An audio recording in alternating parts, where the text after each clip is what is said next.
제12장 왕자가 발견되다. 예루살렘의 꼭두각시 왕이 기대에 못 미친다고 확신한 드래곤 왕은 무리를 모으고 아기를 찾기 위해 베들레헴 성과 그 주변 땅을 샅샅이 뒤지라고 군대에 명령을 내렸다. 몇 주일, 몇 개월을 찾아다녔다. 그러나 몇 년이 지난 후에도 왕 대신 그분의 산꼭대기로부터 여전히 빛이 비추고 있었다.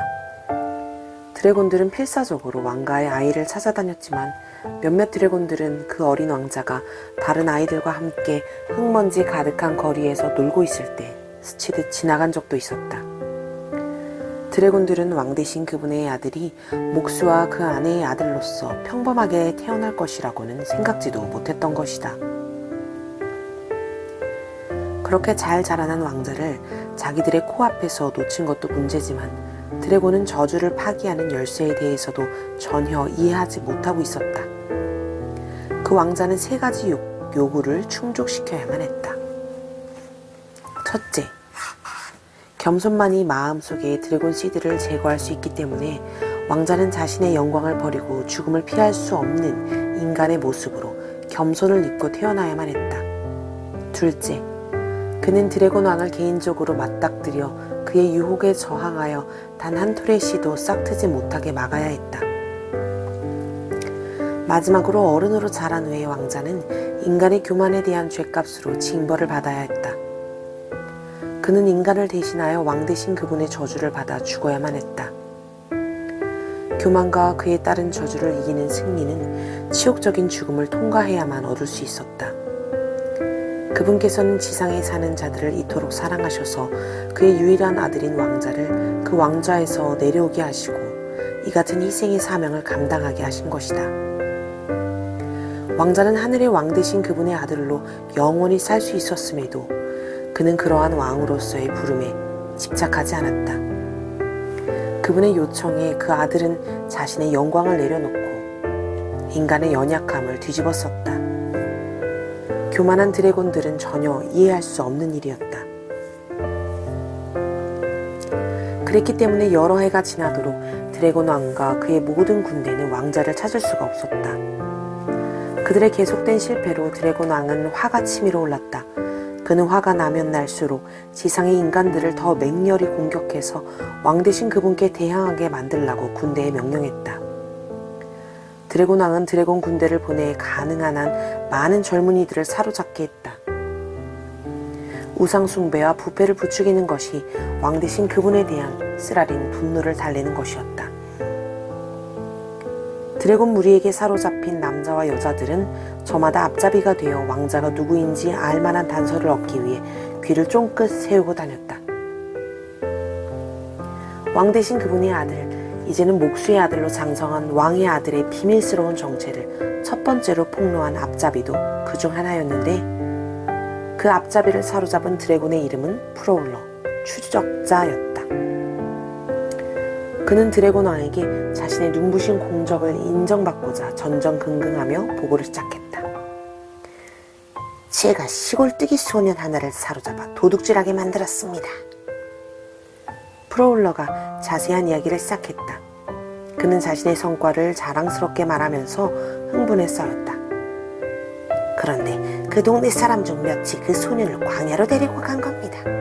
저를 쫓아낼 수 있다는 어떤 예언자의 말을 듣게 해주려고 말이죠. 그런데 그 예언자의 말을 듣다 보니 왕자의 비밀스러운 정체를 알 수 있었습니다. 프로울러가 설명했다. 그자가 진짜 예언자인지 어떻게 아느냐? 드래곤 왕이 물었다. 마지막 예언서가 기록된 이래 400년 동안 예언자는 없었다. 그자는 옛 예언자들처럼 낙타털로 된 옷을 입고 군중에게 교만에 대해 회개하라고 부르짖고 있었습니다. 그자는 자기가 왕 대신 그분을 대변한다고 주장합니다. 드래곤 왕은 고개를 끄덕였다. 예언자들이 몇백 년간 침묵해왔으니 이제는 예언자가 와서 왕자의 출현에 대해 언급할 법했다. 그래서 왕자에 대해 뭐라 하더냐? 드래곤 왕이 캐물었다. 그 예언자는 아주 평범한 목수의 아들을 지목했습니다. 그자를 어린 양이라고 불렀습니다. 그러더니 그 목수가 저주를 파기하는 자라나 뭐라나 프로울러가 말했다. 지금 무슨 소리 하는 거냐? 지금 나한테 수수께끼를 내는 것이냐?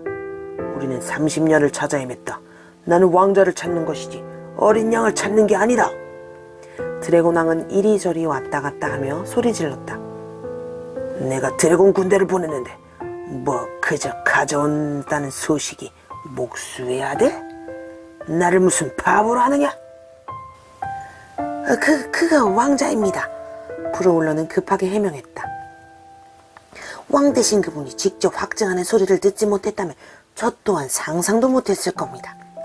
심지어 성령이 비둘기처럼 나타나 그의 머리 위에서 맴돌았습니다. 부하 드래곤은 드래곤왕이 또 다시 분노할까봐 눈치를 살폈다. 자기가 생각해도 믿기 어려운 이야기였기 때문이다. 그러나 드래곤왕이 보기에도 정황이 퍼즐 조각처럼 맞춰지고 있었다. 빌어먹을! 드래곤왕은 주먹으로 손바닥을 쳤다. 프로울러는 기가 꺾여 고개를 푹 숙였다. 잘했다. 생각보다 쓸모있는 놈이구나. 드래곤왕의 칭찬이었다. 그러자 프로울러는 마음이 한결 가벼워졌다. 드래곤왕은 이리저리 왔다 갔다 하며 뒤를 돌았다. 그래서 왕자가 평범한 나무 깎는 자로 숨어 지내고 있었다. 예, 나의 주인이시여. 희한한 일이구만. 거기다 왕이 자기 아들이라고 말했다고? 왜 그랬을까? 왜 지금에야 그걸 말했을까? 모르겠습니다. 생각해봐라, 이 멍청한 녀석아. 분명 무슨 이유가 있을 거야. 드래곤 왕은 이리저리 다니며 혼잣말을 했다. 어리고 약할 때는 우리에게서 숨겨놓고 강해져서 여기 왕좌를 마련할 때가 되니 세상에 공표한다. 드래곤 왕이 다시 프로울러를 쳐다봤다. 그 옷차림이 어떠했느냐? 멋진 실크에다 금수가 놓인 왕자의 복장이었겠지? 그자는 평범하게 입었습니다. 아주 간소한 차림새였습니다. 프로울러는 다른 무서운 반응이 있을까 두려워 몸을 움츠렸다. 간소한 차림새? 이해할 수가 없다. 왕관이나 반지나 지팡이는? 그런 건 전혀 보지 못했습니다. 그는 왕이라기보다 양치기처럼 입고 있었습니다. 잘 들었다. 난 왕자를 찾고 있었으나 너는 양치기 같은 목수에 대한 소식을 가져왔다. 이런 엉터리 같은 소리에 시간을 쓰다니. 하지만 왕께서 아들이라고 인정하신다는 걸 들었다니까요. 프로울러가 호소했다. 왕의 목소리를 들었다고 했겠다? 왕이 뭐라고 했느냐? 그분의 말씀은 짧았지만 확실했습니다. 이는 내 사랑하는 아들이다. 내가 그를 기뻐한다고 말입니다. 프로울러가 대답했다. 드래곤 왕은 사랑하는 아들이라는 익숙한 호칭을 듣자마자 프로울러가 왕자를 발견했음을 확신했다. 세세한 부분들은 혼동의 여지가 있었으나 그가 산꼭대기에서 복무할 때 왕 대신 그분께서 왕자를 사랑하는 아들이라고 부르신 것을 들은 적이 있었다. 결정적인 건 시간이다. 그는 생각했다. 새로운 위기의 국면에서 그는 부하 드래곤을 신문했다. 그 목수가 어디로 가더냐? 광야로 가는 것을 제가 보았습니다. 그리고 따라갔지요. 그는 먹을 게 없었고 황폐한 곳으로 들어가고 있었습니다. 제가 그 얘기를 확신할 때까지 며칠 동안 멀찍이 따라다니다가 이렇게 주인님을 찾아 보고드리는 것입니다. 며칠이라? 드래곤왕이 외쳤다. 그를 떠나온 지 얼마나 되었느냐? 드래곤왕은 불신이 가득해 양팔을 흔들면서 물었다. 며칠? 나한테 즉각 보고를 했어야지. 네가 며칠 지난 한 물간 보고를 들고 온 게 말이 되느냐? 프로울러는 드래곤왕의 끓어오르는 분노를 감지하고는 변명을 하며 대답했다. 찾아뵙고자 무지히 애를 썼습니다만 주인께서는 다시 온 세상을 뒤지고 돌아다니셔서 그리고 사실 프로울러는 잠시 말을 멈추고 나서 훌쩍훌쩍 울기 시작했다. 죄송합니다. 몇 줄을 놓친 것 같습니다. 몇 줄을 놓쳤다고? 몇 줄? 드래곤왕이 되받아쳤다. 그의 뜨거운 입김이 부하 드래곤을 압도했다. 프로울러는 구역질나는 냄새에 움찔했지만 이걸로 끝날 것 같지 않아 두려웠다. 드래곤왕은 깊은 숨을 들이쉬고는 프로울러에게 또 퍼부었다. 몇 시간도 아니고 며칠도 아니고 몇 주를 놓쳤다고. 그가 어디로 갔는지 알게 뭐야. 더 이상 떠들지 않고 그 거대한 드래곤은 온 힘을 다해 하얀 날개를 펼치더니 로켓처럼 하늘로 솟아올랐다. 프로울러는 저 아래 먹구름 속에서 얼굴을 가리고 있었다. 프로울러는 드래곤왕이 그 황폐한 곳을 향해 번개처럼 속도를 내어 날아가는 것을 지켜볼 뿐이었다. 닉은 생각에 빠져 다른 장으로 넘어가는 시점에서야 자신이 골프공을 매트리스에다 굴리고 있는 것을 인식했다. 그는 책을 내려놓고 공을 들어 다시 눈여겨 살펴보았다. 반은 노스의 문손잡이 색깔 같은 금색이었다. 다른 쪽은 골프공의 표준인 흰색이었다. 닉은 공을 돌려 핑이라는 단어와 3이라는 숫자를 읽었다. 둘 다 검은색 글씨였고 금색 쪽의 중앙에 새겨져 있었다. 닉은 숫자 아래쪽을 손가락으로 비볐고 깊이 패인 익숙한 자국이 느껴졌다. 비털루스는 급 강하에서 속삭였다. 아빠는 결코 돌아올 수 없어. 아빠는 결코 돌아올 수 없어.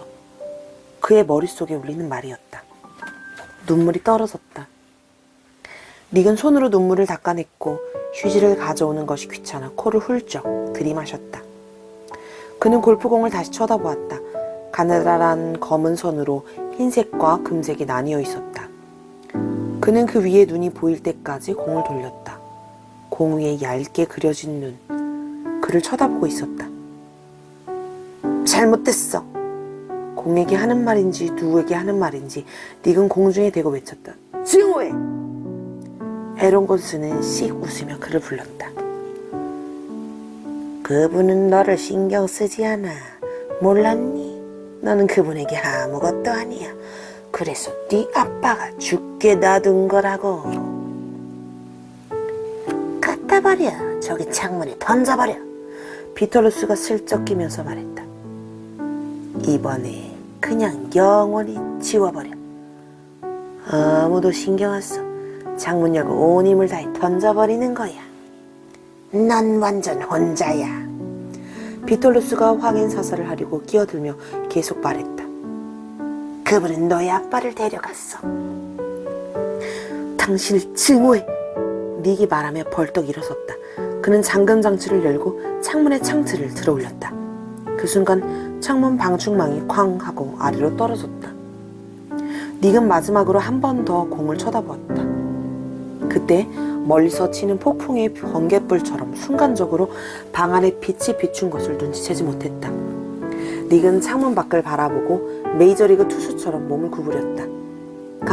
가능한 힘껏 바깥 언덕 아래로 멀리 던져버릴 생각이었다. 바로 그때 수호천사가 방으로 들어와 닉의 손에서 공을 회전시켰고 닉이 공을 던지려고 꽉 잡은 순간 엄지손가락이 그 익숙한 자국에 걸쳐졌다. 닉은 그 자리에 주저앉았다. 아빠, 보고 싶어요. 눈을 감으니 눈물이 주르륵 흘러내렸다.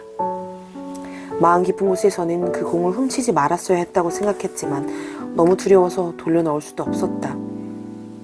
눈물이 줄줄 나서 눈을 감았고 울면서 골프공을 가슴에 꼭 쥐었다.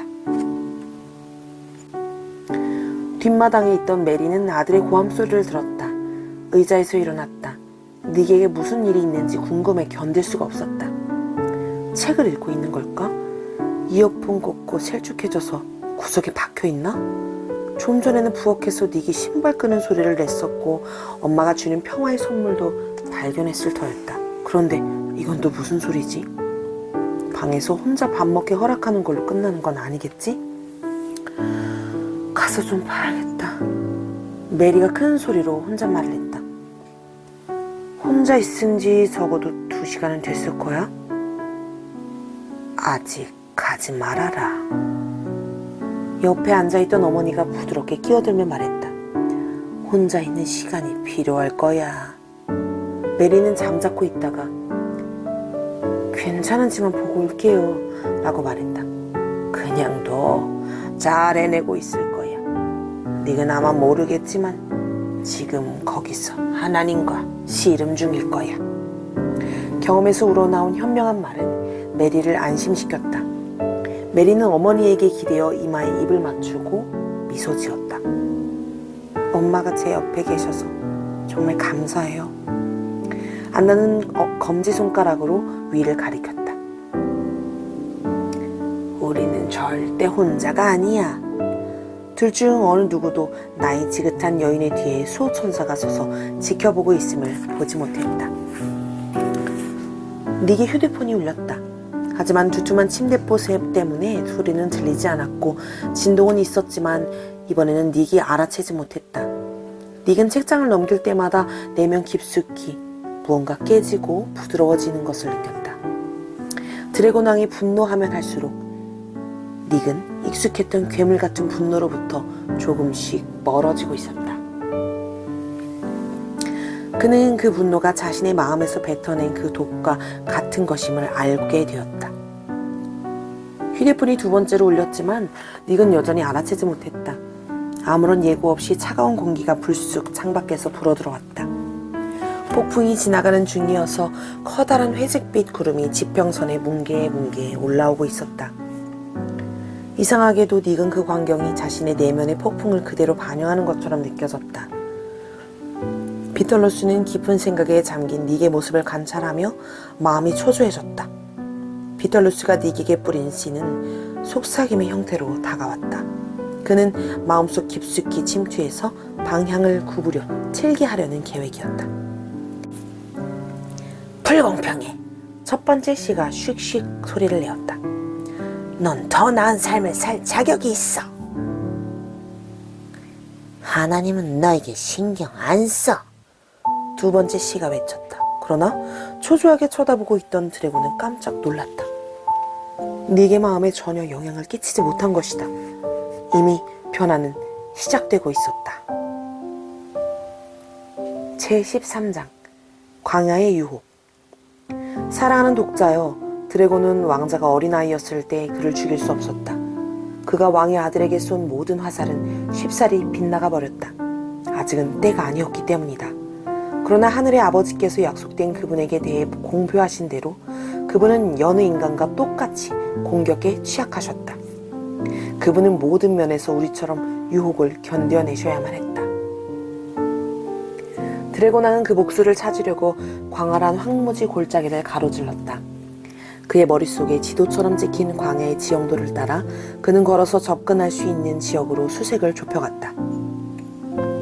그의 눈은 아주 먼 곳에 움직임도 포착할 수 있었는데 마치 구름 속 하늘 높은 곳에서 땅 위에 쥐 한 마리를 찾아내는 독수리와 같았다.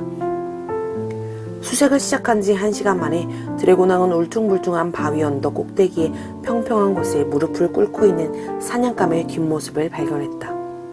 그는 급하강하여 바위 틈에 숨었고 재빨리 내려앉아 한 줌의 이른 먼지를 휘저었다. 그러고 나서 반대편 산마루 쪽으로 나아가 조심스럽게 그를 엿보았다. 목줄은 드래곤왕이 기억하는 그 영광스러운 왕자 같은 구석이 전혀 없었다. 저 앞에 무릎 꿇고 있는 사람은 겉옷을 입었는데도 연약하고 수척한 몸이 드러나 보였다. 프로울러의 말이 맞다면 앞에 무릎 꿇고 있는 이 사람은 몇 주간 아무것도 먹지 못했을 것이다. 드래곤왕은 오래전 왕 대신 그분의 백성들을 바로 이 광야에서 오랫동안 방황하게 만들었던 기억을 되살리며 웃었다. 인간은 약하다. 그가 생각했다. 그들의 약점만 찾으면 된다. 드래곤왕은 미소 지었다. 배가 고프지 않나? 그가 목수에게 큰 소리로 말했다. 네가 왕 대신 그분의 아들이라면 이 바위를 빵으로 만들어 보아라. 침을 깨뜨리는 질문에 갑작스러운 메아리는 어떤 사람이라도 두렵게 할 만했지만 왕자를 놀래키지 못했다. 그는 모래바닥에서 몸을 일으켜 꼿꼿이 섰다. 그러고 나서 자신의 맞선 목소리 쪽으로 몸을 돌렸다. 비록 그가 오랜 시간 금식을 했기에 힘이 없고 야위었었지만 드래곤왕은 그의 제왕다운 눈빛을 단번에 알아볼 수 있었다. 이 바위들을 빵으로 변하게 해봐라. 분명 배가 고플 테니 능력이 있다면 말이다. 그가 씩씩 소리내며 비아냥거렸다. 왕자는 흔들림 없이 대답했다. 사람은 빵으로만 사는 것이 아니라 왕 대신 그분께서 주시는 모든 말씀으로 산다고 기록되어 있다.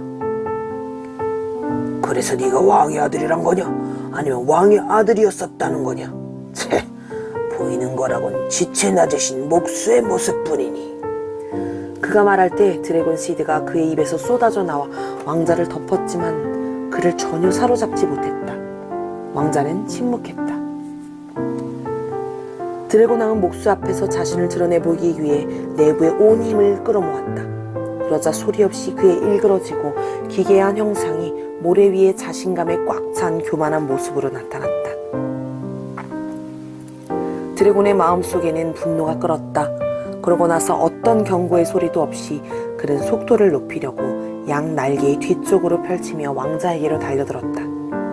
그는 순식간에 왕자와의 거리를 좁혔고 그를 벼랑 끝으로 몰고는 비늘이 미끌미끌한 팔로 그를 붙잡았다. 하늘의 그룹들이 왕 대신 그분의 아들을 구조하기 위해 달려왔지만 왕자는 힐끗 보며 손짓으로 그들이 오지 못하도록 저지했다. 드래곤왕은 이것을 전략적 게임으로 보았고 게임의 규칙을 지켜야 한다는 것을 알았다. 만약 사냥감을 떨어뜨린다면 호위대가 바로 그를 살릴 것이다. 드래곤은 광야에서 그를 데려다가 성전 꼭대기에 세웠다. 그리고 한 인간을 타락시킬 만큼 무시무시한 힘을 가진 드래곤 시드에 온 힘을 쏟아 부으며 말했다. 네가 왕의 아들이라면 여기서 뛰어내려 보아라. 그의 사악한 발언은 계속되었다. 산 위의 호위대가 너를 끌어올릴 거라고 기록되어 있지 않느냐? 드래곤왕은 그가 심은 씨가 싹트기를 바라면서 왕자를 부추겼다. 왕자는 조용히 반박했다. 너의 주님을 시험하지 말라고 기록되었다. 드래곤 시리는 왕자의 겸손한 마음에서 싹틀 곳을 찾을 수 없었다. 드래곤왕은 분노가 끌어올라 왕자의 어깨를 꽉 잡고 도시에서 그를 데리고 나왔다. 이번에는 왕자를 큰 산꼭대기에 세웠다. 고지에서 바라보니 둘의 눈에 온 땅이 보였다. 오른쪽의 바다로부터 왼쪽의 광야에 이르기까지 예루살렘 성으로 이어지는 골짜기 안에 온 왕국 말이다. 그러고 나서 드래곤 왕은 최대한 뽐내기 위해 자기 안의 모든 교만을 끌어냈다. 드래곤 왕은 누군가가 자기 소유를 건드리면 인간들이 쉽게 화를 내는 것을 알고 있었다. 과거 몇 세기 동안 그는 100여 개의 전쟁과 싸움에서 사람들이 땅을 두고 서로에게 대적해 싸우도록 선동해왔다. 이제 그는 왕자에게 동일한 유혹을 펼칠 생각이었다. 드래곤 왕은 오른손을 들어 왼쪽 편 끝에서부터 골짜기를 가로질러 펼쳐진 천하만국을 보여주었다. 그는 거대한 양의 드래곤 시드를 뿜으며 말했다. 이 모든 것을 내게 주겠다. 만약 엎드려 나를 경배한다면 말이다. 그가 제안했다. 그러나 드래곤 왕은 결정적인 실수를 했다. 지상의 왕국들은 자기가 줄 수 있는 것이 아니었고 왕자가 구해내야 하는 것이었기 때문이다. 이것이 그가 할 수 있는 가장 강한 유혹이라고 생각했지만 실제로 가장 연약한 유혹이었다. 어떤 드래곤 시드도 싹틀 조짐이 보이지 않았다. 왕 대신 그분이 창조하셨기 때문에 지상은 그분께 속한 것이었다. 드래곤 왕이 가질 수 있는 건 다른 어떤 것도 아닌 그들의 타락뿐이었다. 시간이 되면 악은 파멸될 것이고 그분의 나라는 회복될 것이며 드래곤은 심연 안에 갇히게 될 것이다. 거짓과 유혹을 이겨낸 왕자는 타락한 호위대장에게 몸을 돌려 위험을 드러내며 명령했다. 사라져라. 드래곤 왕은 곧바로 산에서 내쳐졌다. 골짜기 아래로 떨어지면서 그는 왕자가 외치는 소리를 들었다. 기록되었으되 왕 대신 그분께 경배하고 다만 그를 섬기라 하였느니라. 드래곤 왕은 이번이 벌써 3번째 수치를 당하고 쓰러졌다. 그 어느 때보다 분노가 치밀었다. 위에서는 그룹들이 드래곤과 드래곤 시드를 물리치고 승리한 것을 축하하기 위해 왕자를 향해 경쟁하듯 몰려왔다. 닉, 너 괜찮니? 1시간이 지난 후 문 밖에서 음성이 들렸다. 그 소리에 닉은 정신을 차리고 움찔했다. 엄마? 괜찮아요? 닉이 어깨 너머로 슬쩍 보고는 앞에 놓인 책 쪽으로 시선을 돌렸다. 맥앤치즈 좀 먹은 것 같던데 아직 배 안 고프니? 저녁 언제 먹을까? 비털루스와 에로건스가 위에서 원을 그리며 아들과 엄마 사이에 갈등을 일으킬 기회를 천천히 엿보고 있었다. 그러나 가까이 나서지는 않았다. 맥앤치즈 완전 맛있었어요, 엄마. 거의 고맙다는 말과 같았다. 엄마는 매우 놀랐다. 아직은 안 먹어도 될 것 같아요. 실제로 닉은 책을 계속 읽을 참이었다. 책을 휘리릭 넘겨보니 다음 장이 무덤가의 남자에 관한 이야기였다. 전설에 의하면 먼 할아버지쯤 되는 분의 이야기였다. 방 밖에서 메리가 미소를 지었다. 갈려들었군 하고 생각했다. 그러고 나서 닫힌 방문을 향해 말했다. 피자 주문할까 했는데 그럼 배고플 때 말해. 닉은 어안이 벙벙했다. 맥앤치즈에다 피자까지? 거기다 이걸 같은 날? 내가 뭘 잘했다고 엄마가 뭐에 꽂힌 거야? 하지만 이걸 거절할 순 없지. 좋아요. 언제든 괜찮아요. 몇 조각만 먹으면 되니까. 그러고는 덧붙였다. 엄마 고마워요. 엄마 고마워요? 메리는 아들의 말에 놀라 작게 되뇌었다. 몇 달 전에 책을 줬어야 됐나? 제14장 무덤가의 남자. 독자여, 우리는 이제 우리 가족의 이야기의 심장부에 도달했다. 나 타이마르는 데마스의 여정 속으로 너를 안내할 것이다. 왕 되신 그분께서는 우리가 보고 이해할 수 있도록 이 이야기를 우리에게 주셨다. 인간의 마음은 예로부터 바뀐 적이 없다. 드래곤 시드는 여전히 뿌리를 내려 우리를 분노와 교만과 이기심으로 채우고 있다. 여행자 친구여, 조심스럽게 겸손이라는 해독제를 복용하지 않는다면 이 이야기는 바로 너의 이야기가 될 것이다. 드래곤은 우리 중 될 수 있는 한 많은 자들을 끌어내 쓸모없게 만들고 왕 되신 그분의 영광에 합당한 찬양을 우리 마음에서 빼앗아가고 있다. 젊은 데마스는 칠흑같이 어두운 밤 현관 창문 틈새에서 쏟아져 나오는 불빛에 이끌려 집으로 걸어갔다. 그는 거친 나무 널판지로 만든 문에 손을 대고 몸으로 문을 밀었다. 천천히 문을 열면서 무거운 철 경첩이 소리를 내지 않길 바랬다. 문은 소리 없이 스르르 열렸고 데마스는 안도했다. 바로 그 순간 지금까지 청년을 계속 지켜보던 왕의 수호천사는 패배를 인정했다. 험난한 저녁이었다. 드래곤의 뿌리가 이 청년의 마음을 가로챈 것이다. 왕 대신 그분만이 잃어버린 청년을 구할 수 있었다. 수호천사가 떠나자마자 이 청년을 계속 지켜보고 있던 드래곤이 그를 무너뜨리려고 날아왔다. 데마스 왔니? 어머니의 목소리에 데마스가 깜짝 놀랐다. 어머니가 자기를 기다리고 있었다는 사실에 화가 치밀었다. 왜 나를 가만두지 않는 거지? 그가 생각했다. 뭐요? 벌써 한밤중이야. 강도들이 잡아갔을까봐 걱정이 돼서 여기 앉아 있었어. 엄마가 문 앞에 서서 말했다. 기다리란 말 안 했잖아요. 다음번엔 그냥 들어가서 주무세요. 데마스는 지나가려고 어머니를 옆으로 밀었다. 그는 어머니의 말을 듣고 싶지 않았다. 그중 누구도 악한 그림자가 열린 문을 통해 스르르 들어와 청년을 휘감는 것을 눈치채지 못했다. 레지온의 휘하에 있는 가장 교활한 드래곤 중 하나인 에로건스는 데마스에게 속삭이며 그 마음에 드래곤 시드를 뱉었다. 그것 봐. 자꾸 내 인생을 조정하려 들잖아. 넌 이제 아이가 아니야. 너 스스로 알아서 할 수 있다고. 드래곤의 씨앗은 교만이 뿌리 박힌 마음에 닿자 싹이 텄다.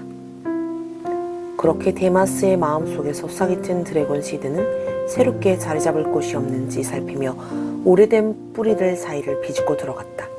그러다가 작은 구멍이라도 찾아내면 그 좁은 곳으로 쏙 들어가 안착했다. 나 이제 어린애 아니에요, 엄마. 데마스가 말했다. 기다릴 필요 없다고요. 내가 다 다 알아서 한다니까. 에로건스는 청년의 날카롭고 무례한 본성이 그 신선한 씨를 붙잡았다는 것을 알고 씩 웃었다. 에말리아는 아들의 팔을 잡았다. 제 시간에 집에 오지 않으면 저녁 먹은 후 나갈 수 없다고 말한 거 기억하지? 내일부터 그렇게 할 거야. 넌 집 안에 있어야 돼. 새로운 뿌리가 이미 마음을 사로잡은 뿌리에 얽히고 설켜서 더 깊이 박혔다. 이제 그것들을 빼내기란 불가능하지. 에로건스가 데마스 주변을 맴돌며 확신했다. 데마스는 어머니의 손을 뿌리치며 몸을 돌렸다. 에로건스는 또다시 유혹의 말을 속삭였다. 넌 나갈 수 있어. 알잖아? 엄마는 널 붙들지 못해. 드래곤이 말을 끝내기도 전에 데마스는 소리 질렀다. 이래라 저래라 하지 마세요. 난 이제 어린애가 아니라고요. 내가 나가고 싶을 때 나가요. 가만 내버려 두라고요. 닉은 뒷목이 서늘했다. 이건 내가 한 말인데? 기억이 생생했다. 오늘 아침에 했던 대화를 떠올려 보았다. 엄마에게 내가 했던 말이랑 똑같아. 소름이 끼쳤다. 내가 들은 속삭임이야. 두려움이 엄습했고 마음에 냉기가 퍼졌다. 그는 방 안에 그림자가 있는지 훑어보았지만 아무것도 보이지 않았다. 비톨루스와 에로건스는 위에서 빙글빙글 맴돌고 있었다. 갑자기 닉은 침대에서 내려와 주변을 돌면서 공중에다 힘을 실어 속삭였다. 나는 드래곤의 거짓말에 귀 기울이지 않을 거야. 그러자 그림자 모양은 순식간에 연기처럼 방 안에서 사라졌다. 첫 번째 평화의 조짐이 닉의 영혼에 자리 잡기 시작했고 두려움은 점차 사라지기 시작했다. 내가 얼마나 오랫동안 거짓말에 귀를 기울인 거지? 얼마나 오랫동안 악한 음성에 넘어간 거야? 닉은 자기 영혼 안의 전쟁을 감지할 수 있었다. 그는 유혹에 아니라고 대답하고 싶었지만 아직 자기 맘대로 살고 싶은 권리를 포기할 준비는 되어 있지 않았다.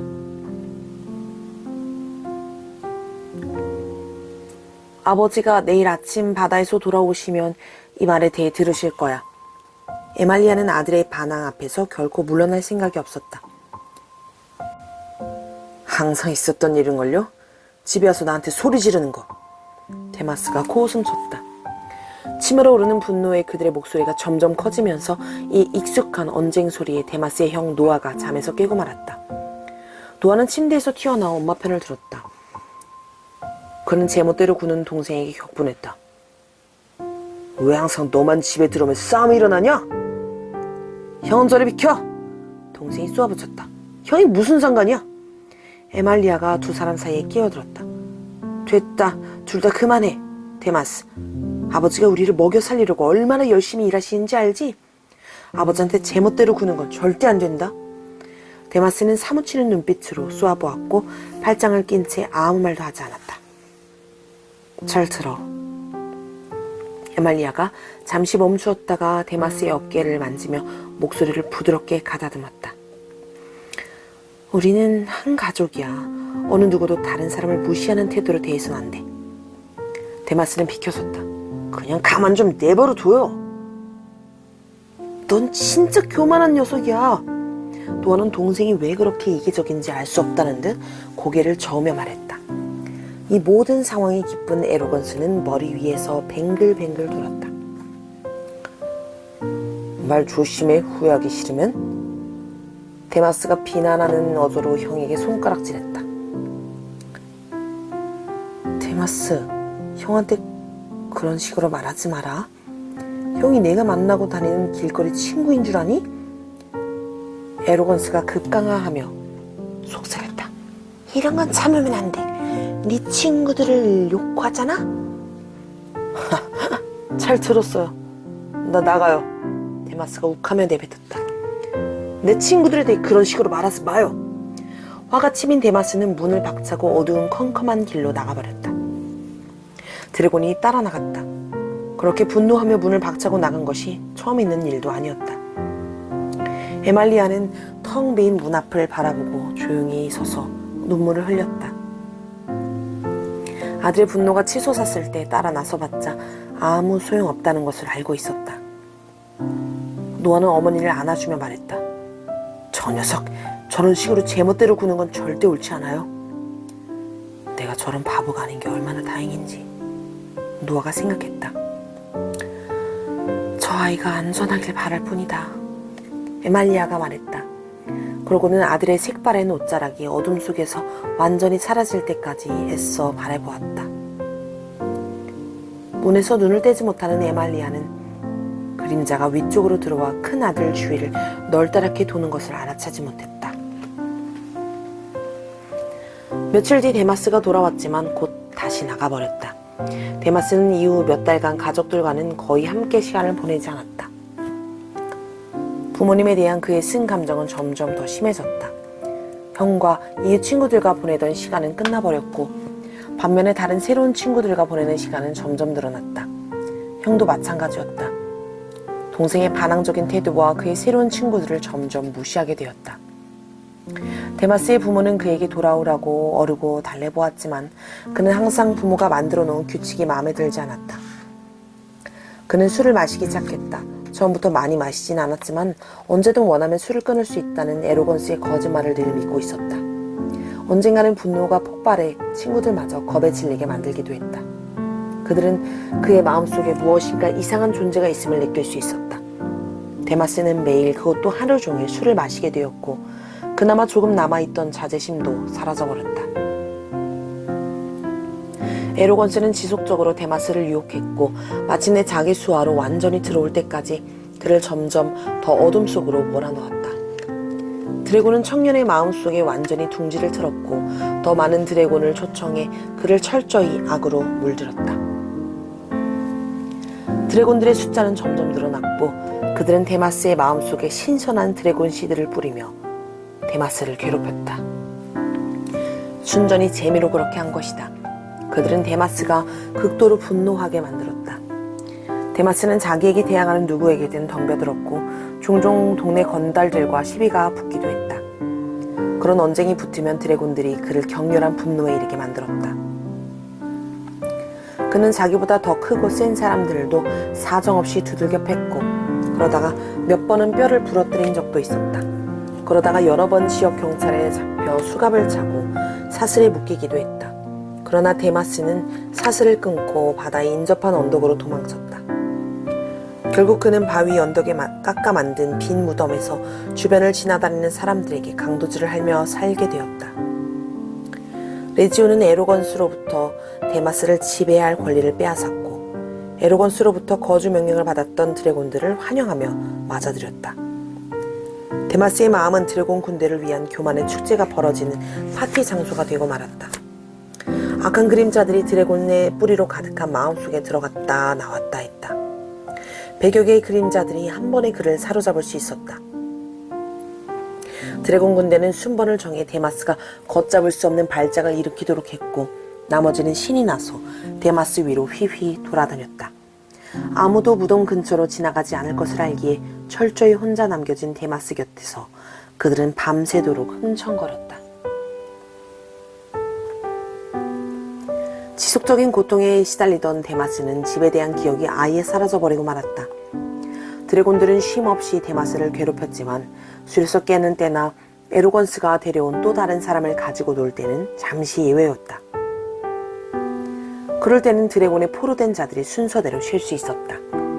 그런 평화로운 순간에 데마스는 안식을 경험했다. 온몸이 지쳐 있었지만 무덤에서 바닷가 쪽으로 내려가 배회할 수 있을 만큼 충분한 수면을 취하기 위해 안간힘을 썼다. 해변에 철썩 닿는 물소리는 그의 불편한 심기를 어루만져 주었고 잠시나마 휴식을 맛볼 수 있었다.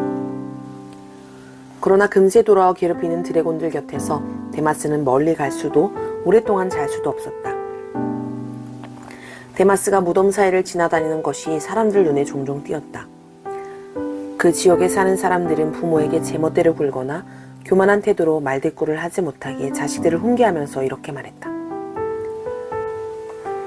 그런 식으로 살다가는 저 무덤가의 남자처럼 고생하게 될 거야. 데마스는 후회했다. 처음부터 드래곤 시드가 싹이 트도록 내버려 두지 말았어야 했다. 그러나 해가 가면서 그의 마음과 기억은 점점 나빠졌고 해변으로 가보는 일도 점점 줄어들었다. 드래곤의 뿌리는 소망의 불씨를 끄면서 데마스의 마음과 생각을 소진시켰다. 데마스는 파멸되어 버렸다.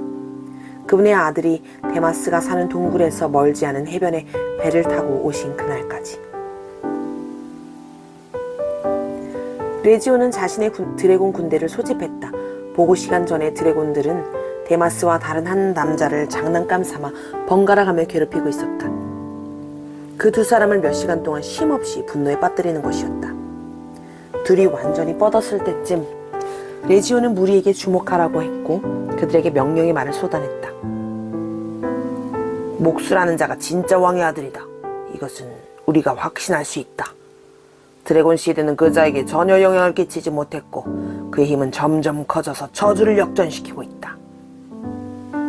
그는 가는 곳마다 사람들을 치료하고 있고 절름발이가 걷고 장님이 눈을 뜨며 귀머거리가 듣고.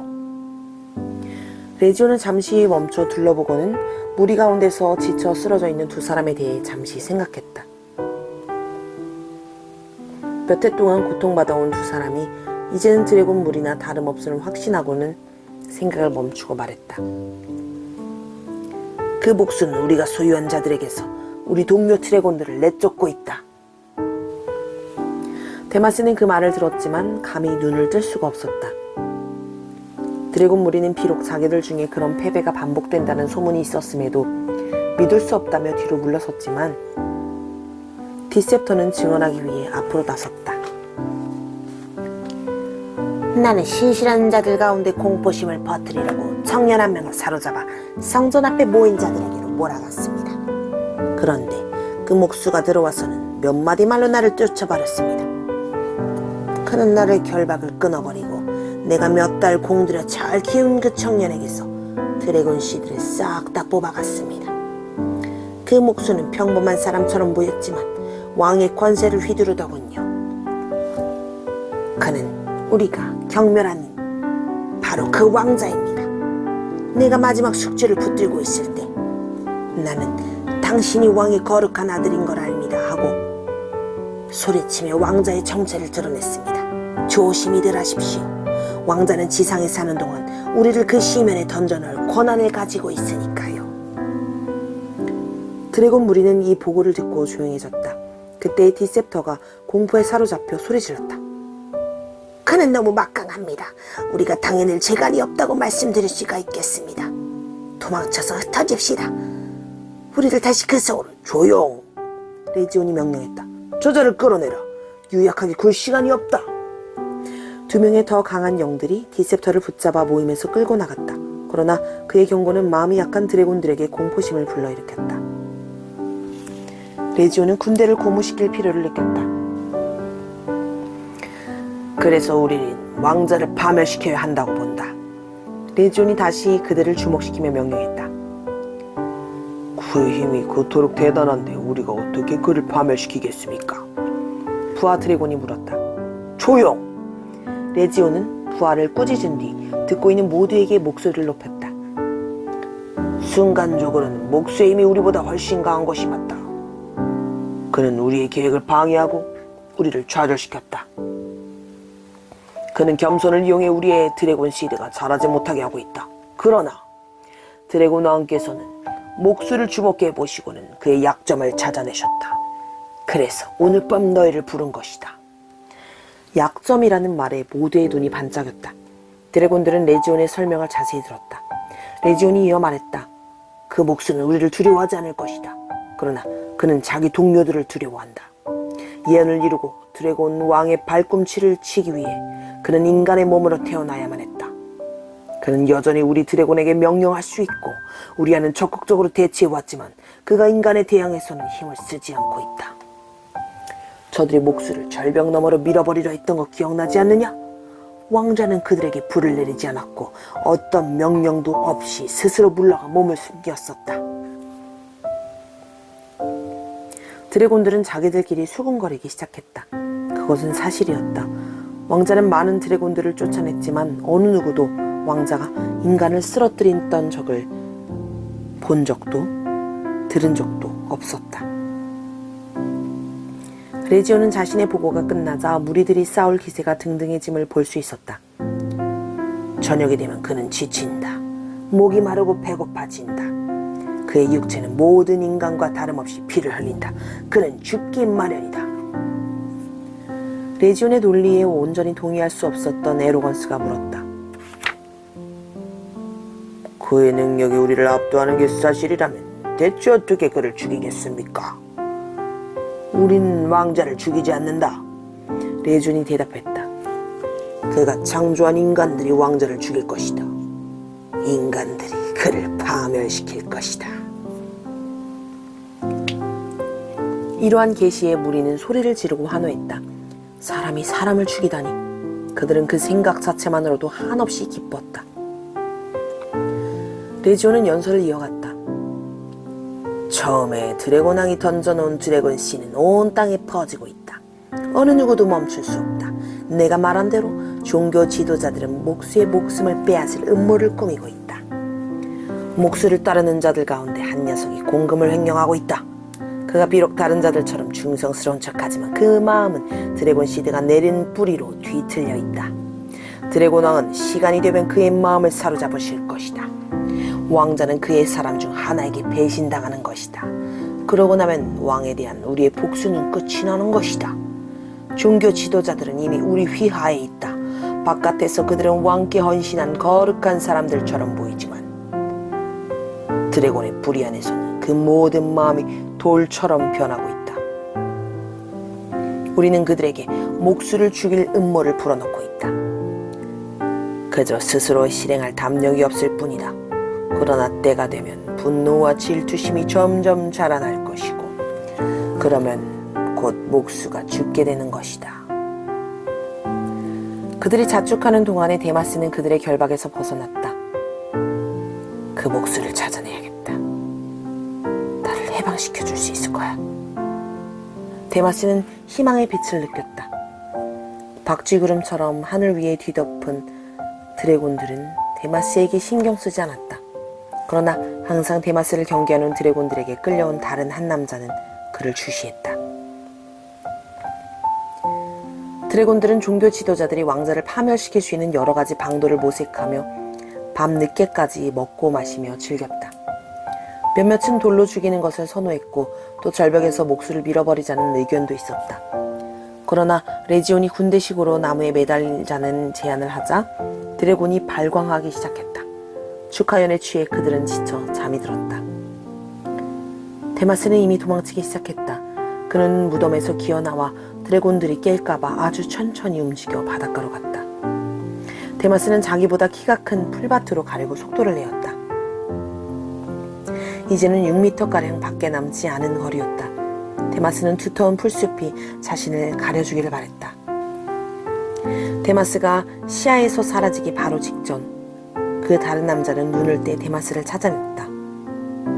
이 남자를 오랫동안 사로잡고 있던 드래곤의 이름은 상크티모니우스 위선이었는데 이 노련한 드래곤 역시 그 남자와 함께 깨어나 데마스가 도망쳤음을 알게 되었다. 상크티모니우스는 다른 드래곤들을 깨워야겠다는 생각이 들었지만 레지온에게 칭찬받고 싶은 마음이 앞선 나머지 데마스를 잡으려고 혼자서 달려나갔다. 자기가 잡는 대로 바로 경보를 울리면 되는 일이었다.